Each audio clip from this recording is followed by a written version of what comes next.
My name is Henry, and for as long as I can remember, I've had a companion by my side, a pet parrot named Jasper. He had been with me through thick and thin, a colorful and chatty presence in my otherwise solitary life.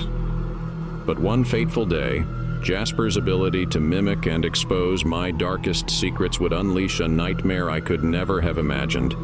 I lived a life on the fringes of society, making my living through illicit activities that I'd rather not mention.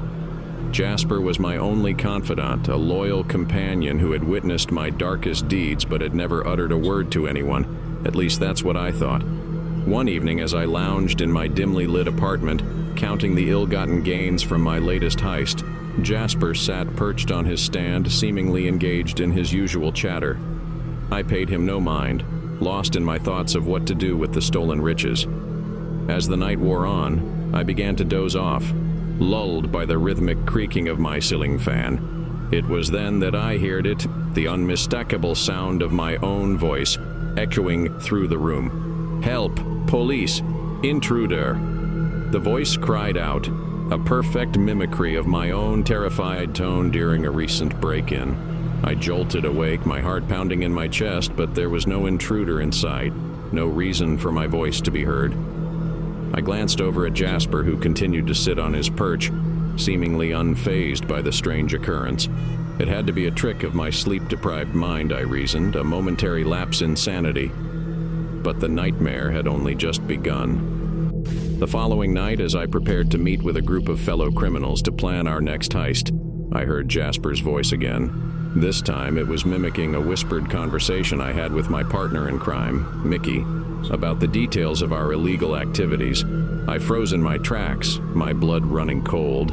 Jasper couldn't possibly have overheard our conversation. We had been careful to speak in hushed tones, far from prying ears. But there was no denying the parrot's mimicry. It was as if he had been present during our discussions. I confronted Jasper, demanding to know how he had learned my secrets, but the parrot remained silent, only offering a knowing gaze that sent shivers down my spine. As the days passed, Jasper's mimicry became increasingly sinister. He would mimic my conversations with my criminal associates, my discussions with my lawyer, and even my whispered confessions to my confidants. It was as if he had become a living recorder of my darkest secrets, a witness to my every transgression. The paranoia gnawed at me, threatening to unravel my carefully constructed world of deceit. I couldn't risk Jasper exposing my criminal activities, so I made the decision to get rid of him, to rid myself of the living echo of my sins.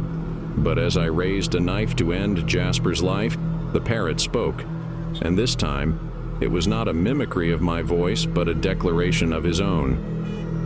"Jasper will be heard," he squawked, his eyes locking onto mine with an unsettling intensity. I recoiled in shock, the knife slipping from my trembling hand.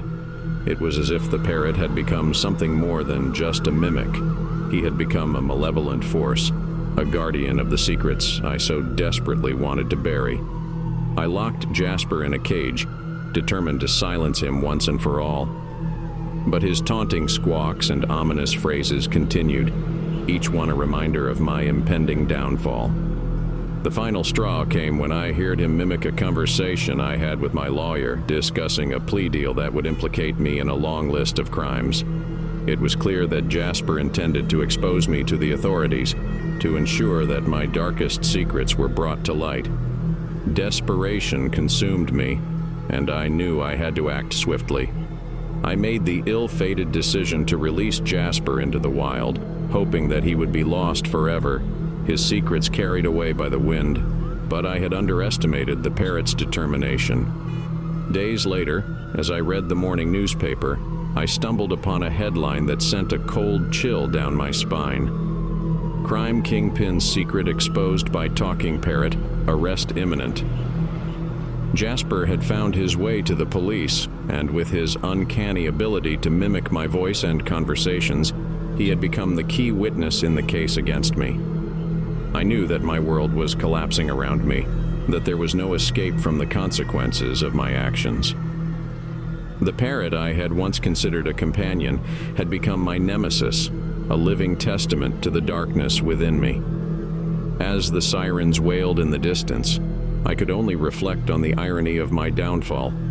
A man brought to justice by the very secrets he had confided in his pet parrot. His